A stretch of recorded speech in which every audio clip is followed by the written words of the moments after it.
चांद की तरह चमको जनाब, चांद भी अकेला है फिर भी चमकता है। भारत के 28 राज्यों में उत्तराखंड के प्रमुख शहर हल्द्वानी इवनिंग न्यूज में आपका स्वागत है।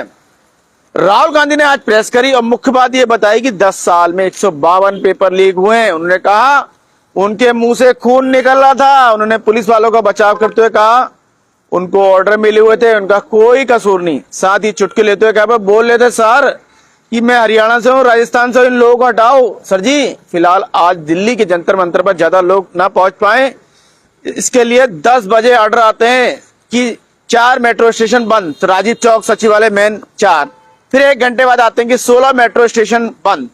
इसका मतलब सरकार का बस चलता तो कर्फ्यू लगा सकती थी। दर्शकों को जानकारी देते हैं कि दिल्ली सरकार की ओर से सभी 28 राज्यों को गाइडलाइन जारी की गई है। दिल्ली आने वाले, खासकर जंतर मंतर पर आने वालों को डिटेन किया जा रहा है, लिहाजा अपने उत्तराखंड में भी इसका पालन किया गया। इधर 19 जुलाई को प्रभात ध्यानी उत्तराखंड परिवर्तन पार्टी के सीनियर प्रतिनिधि हैं, उनको भी डिटेन कर लिया गया ऋषिकेश के पास से, क्योंकि उन्होंने सोशल मीडिया में पोस्ट डाली थी कि वो भी जंतर मंतर जा रहे हैं सपोर्ट करने हैं बच्चों को। इधर प्रभात ने इस मामले को कोर्ट में डाल दिया। कोर्ट ने पूछा भाई ये क्या हो रहा है, क्या कोई दिल्ली नहीं जा सकता? अगर जा रहा है तो क्या आप कैसे कह सकते कि जंतर मंतर ही जा रहा है? फिलहाल अगले महीने की तारीख लगी है। फिलहाल डंडों से स्टूडेंट की पिटाई और करंट वाली स्टिक से लोगों को करंट लगाया गया। पैलेट गन से भी लोग घायल हुए। बाकायदा था हिंदू अखबार ने एक फोटो भी छापा है। आज व्यक्ति हॉस्पिटल में बेड पर लेटा हुआ है, उसके सैकड़ों छर्रे के निशान दिख रहे हैं। इधर टीयर गैस से कई लोगों की आंखों में दिक्कत आई है, इन्फेक्शन हो गया है। निहत्ते बच्चों को बेदर्दी से मारा गया है, जबकि पुलिस पूरी तरह रेडी थी। बिना वर्दी वाले गुंडे डंडों से मार रहे हैं, ऐसा लग रहा था कि क्रिमिनल हो। वर्दी वाले बिना नेम प्लेट के डंडा टीयर गैस चला रहे थे, फिर चाहे लड़का हो या लड़की सबको पहन लेते। एक वीडियो में तो पुलिस वाला एक लड़की महिला के डंडा पीछे से घुसेड़ा, जिसका वीडियो भी वायरल हुआ। बड़ा अलग ही गंदा वीडियो था। हालांकि सैकड़ों ऐसे हादसे अमूमन हुए हैं जिनको वीडियो पॉसिबल नहीं, क्योंकि जिस तरह का माहौल बनाया गया था उससे लगता कोई बड़ा प्लान बना रखा था। बच्चे देश का भविष्य है, उनके मन में क्या छाप जारी होगी सिस्टम के प्रति, सरकार के प्रति। ऐसा लगता है पूरे आंदोलन को कुचलने की पूरी कोशिश की थी, जिसमें साम दाम दंड भेद सभी का उपयोग किया, बखूबी किया गया। अस्पतालों से 120 का आंकड़ा आया कि बच्चे घायल हुए इतने, तो उसके जवाब में पुलिस ने काउंटर किया 118 जवान भी चोट खाए। हाँ 1-2-4 केस हो सकते हैं। मजेदार बात, पुलिस ने एफआईआर भी दर्ज नहीं की, जबकि बच्चे स्टूडेंट की ओर से कोई शिकायत अभी तक दर्ज नहीं की गई। कुछ प्रेशर पड़ने पर कहा जा रहा है कि 2-4 की गई। उल्टा बच्चों को अलग थाने में बैठा रखा है, यानी सरकार और उसकी पुलिस बच्चों को परेशान कर आंदोलन तोड़ खत्म करना चाहती है। इधर आज विपक्ष में भी फाड़ होते दिखे। आप सपा और कांग्रेस आंदोलन को अपने अपने तरीके से अपने लिए बनाते हुए देखे गए। दूसरी ओर आज सीजेपी मार्च के दौरान छात्र प्रदर्शनकारियों पर पुलिस कार्रवाई के खिलाफ दायर याचिका पर सुनवाई के दौरान chief justice of India Suryakant ने बड़ी टिप्पणी की। उन्होंने कहा हमारा समय बर्बाद मत कीजिए। जब वकील ने कहा पुलिस की ज्यादती दिखाने वाले उनके पास 200 से अधिक वीडियो हैं, तो सीजीआई ने कहा हमारे में कोई दिलचस्पी नहीं है, हमारे पास वीडियो देखने का समय नहीं है। बताओ अब कहाँ जाएं बच्चे। इससे पूर्व संसद में राहुल, प्रियंका सहित सांसद काले कपड़े पहनकर आए, तो उन्होंने कहा काली करतूतों को उजागर करना काले कानून खिलाफ का प्रतीक है काले कपड़े। इधर केंद्रीय मंत्री जेपी नड्डा ने अपनी प्रेस में कहा राजस्थान में कांग्रेस की सरकार थी, वहां भी तो पेपर लीक हुआ था। नड्डा ने कहा विपक्ष की पार्टियां स्टूडेंट के आंदोलन पर राजनीतिक रोटियां सेक रही हैं। इधर सोनम वांगचुक का पत्र पढ़कर सुनाया जा रहा है। अन्य सांसद को भी उनसे मिलने नहीं जा रहा। उनके मेदांता अस्पताल में हालात देखकर नहीं लग रहा कि वो लेटर लिखने की स्थिति में हों। चलिए देश की अन्य खबरों पर एक नजर डाल लेते हैं। दिल्ली उच्च न्यायालय ने 20 जुलाई को मुख्य न्यायिक न्यायाधीश के विरोध मार्च के अत्यधिक बल प्रयोग के आरोपों वाली याचिकाओं पर केंद्र और पुलिस से जवाब मांगा है। सुरक्षा कारणों से दिल्ली मेट्रो के 16 स्टेशन बंद किए गए। जंतर मंतर पर चल रहे तिलचट्टा जनता पार्टी के विरोध प्रदर्शन में काकरोच के बीच बंदिशें लगाई गई। परिवारों और वकीलों ने आरोप लगाया कि सोमवार को पुलिस द्वारा हिरासत में लिए गए कई लोगों को संसद मार्ग स्थित विरोध स्थल से दूर के स्थानों पर उठाया गया था। इनमें एक 55 वर्षीय व्यक्ति भी शामिल है, जिसको कनाट विलेज से उठाया गया। परिवार ने बताया कि वह स्वास्थ्य समस्या के कारण अपने आसपास के माहौल से अनभिज्ञ होकर उस इलाके में पहुंच गया था। उसको मुर्गी वगैरह भी आती है, ऐसा उसके परिवार वालों ने बताया। प्रदर्शनकारियों पर की गई कार्रवाई को लेकर हो रही आलोचनाओं के बीच पुलिस ने आज 4 एफआईआर दर्ज स्टूडेंट्स की ओर से भी की गई है। दिल्ली पुलिस ने मंगलवार को सोमवार को हुए सीजेपी के विरोध प्रदर्शन के दौरान दंगा करने, सरकारी कर्मचारियों पर हमला करने, सार्वजनिक संपत्ति को नुकसान पहुंचाने और अन्य अपराधों के लिए अज्ञात व्यक्तियों के खिलाफ 4 एफआईआर दर्ज की है। मंगलवार को जंतर मंतर पर एकजुटता का जबरदस्त प्रदर्शन देखने को मिला, जब बड़ी संख्या में लोग भोजन, पानी और आवश्यक सामग्री लेकर ऐतिहासिक विरोध स्थल पर पहुंचे। गैर सरकारी संगठनों और स्वयंसेवी समूहों ने दिन भर अस्थायी स्टॉलों से बिस्कुट, पिज्जा, बर्गर, फल, जूस, पानी की बोतलें, राजमा चावल की थालियां वितरित की।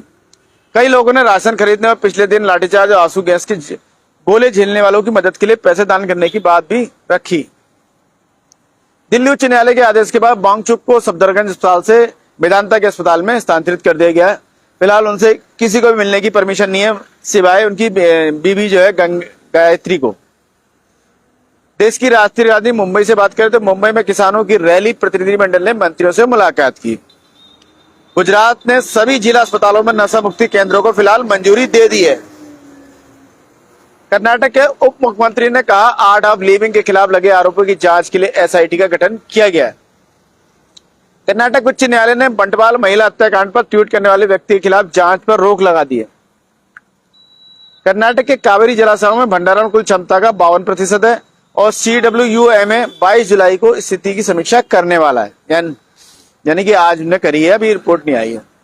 100 साल की एक महिला ने 99 साल की उम्र में लगी गंभीर हड्डी की टूटने के बाद जटिल हिप रिप्लेसमेंट सर्जरी कराने के बाद फिर से चलने की क्षमता हासिल कर ली है, जो बुजुर्ग मरीजों में उच्च जोखिम वाले आर्थोपेडिक मामलों के प्रबंधन के समय पर सर्जिकल हस्तक्षेप और बहुविषयक जरा चिकित्सा देखभाल की भूमिका को रेखांकित करता है।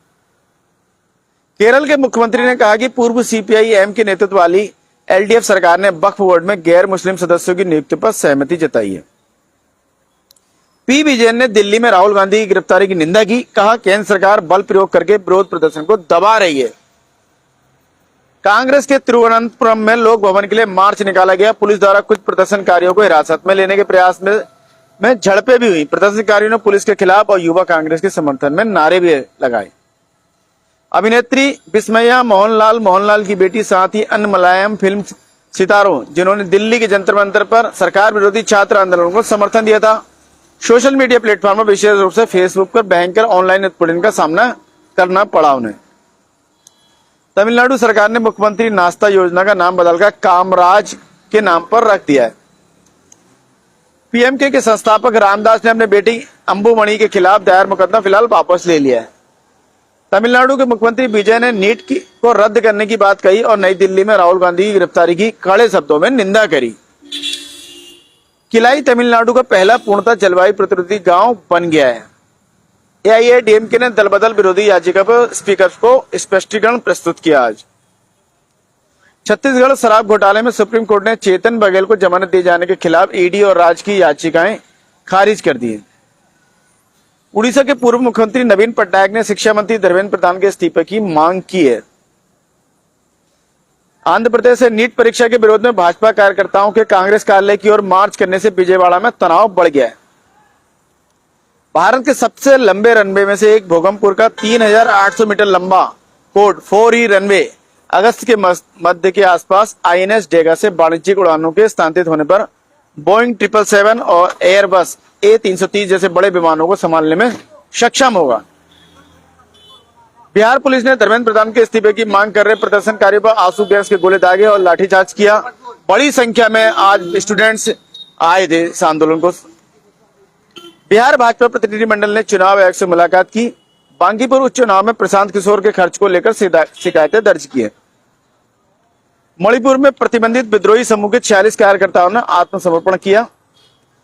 यूपी से नगीना के सांसद चंद्रशेखर आजाद ने छात्रों के समर्थन में संसद में अपना विरोध प्रदर्शन लगातार जारी रखा है। उन्होंने कहा, मैंने जलियांवाला बाग हत्याकांड को अपनी आंखों से देखा, लेकिन आज तक जो दृश्य सामने आए उन्होंने मुझे इतिहास के काले अध्याय की याद दिला दी। यूपी के जिलों में कांवड़ यात्रा के लिए भौतिक मार्ग निरीक्षण और सुरक्षा व्यवस्था की समीक्षा की जा रही है। राजस्थान में चिकित्सा योजना की आउटबाउंड पोर्टेबिलिटी राजस्थान के मरीजों को लाभ मिलता है। गुजरात हो गया, हरियाणा हो गया, महाराष्ट्र और दिल्ली ऐसे राज्यों में मरीजों द्वारा विशेष उपचार के लिए 17 करोड़ से अधिक के 5,900 से अधिक दावे प्रस्तुत किए गए। इन उपचारों में हार्ट स्टेंट प्रक्रियाएं, heart bypass surgery, cancer surgery, chemotherapy, dialysis और सीजरियन डिलीवरी शामिल है। बात की जाए स्थानीय खबरों की तो अवैध संबंध, शक, लड़ाई झगड़ा और तमंचा से निकला फायर। जी हां, बात करें देहरादून के विकास नगर की, जहां आशिक ने 2 बच्चों की मां को पहले कनपति पर गोली मारी, फिर खुद को गोली मार ली। इस दौरान पड़ोसी ने धाए धाए की आवाज सुन पुलिस को सूचित किया। पूरा मामला पुलिस के अनुसार यह है कि करीब 10:20 पर उनके कंट्रोल रूम से कॉल आती है, लिहाजा कल्याणपुर क्षेत्र में एक बंद घर में गोली चलने की आवाज आई थी, ये बात बताई जाती है। मौके पर दरवाजा तोड़ा जाता है और अंदर देखते हैं कि एक महिला घायल पड़ी है और जो व्यक्ति है वो मृत अवस्था में पड़ा है। फिलहाल महिला को पुलिस द्वारा तत्काल 108 के माध्यम से नजदीकी अस्पताल भेजा गया, जहां से उसे ग्राफिक एरिया के अस्पताल में भेजा गया। मृतक की जो पहचान है, जो आदमी है उसकी कमलेश है, वो चक्राता का रहने वाला है तथा घायल महिला की संगीता नाम है उसका और पत्नी प्रीतम सिंह की है और देहरादून के रूप में भताई टूणी जन है कोई जगह, वहां की रहने वाली है। फिलहाल आशा है आपको खबरें अपडेट रख रही होंगी और चाय पर चर्चा के लिए मसाला प्रदान कर रही होंगी। अपने विचार और सुझाव साझा करें। कल फिर नए विषय के साथ आपके समक्ष उपस्थित होंगे। इसी के साथ मैं मनोज आर्य, खबर संसार के लिए। जय हिंद।